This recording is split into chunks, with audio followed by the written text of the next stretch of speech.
एक शाम आकाश गुलाबी और नारंगी रंगों से रंगा हुआ था।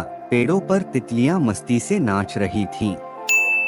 इसी जंगल में एक छोटे से झरने के पास रहती थी परी सोनिया। सोनिया की तरह दिखने वाली कोई और परी नहीं थी।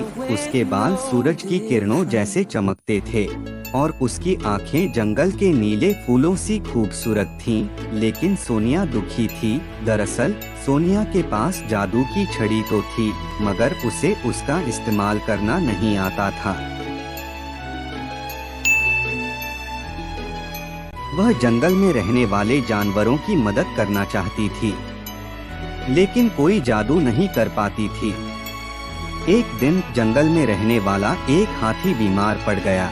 वह चलने फिरने में असमर्थ था और बहुत दर्द में था।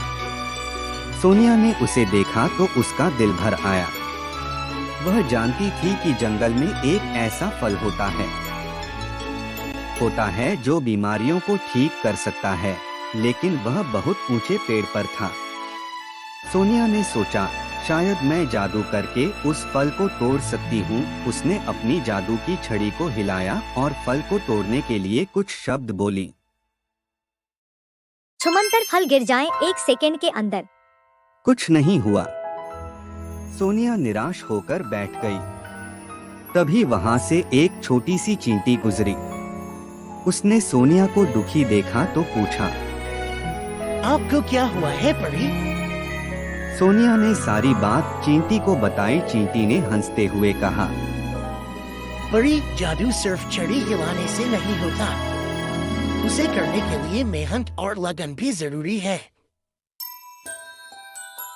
यह सुनकर सोनिया को समझ में आ गया। उसने चींटी की मदद से उस ऊंचे पेड़ पर चढ़ाई की और जादू का फल तोड़ लिया।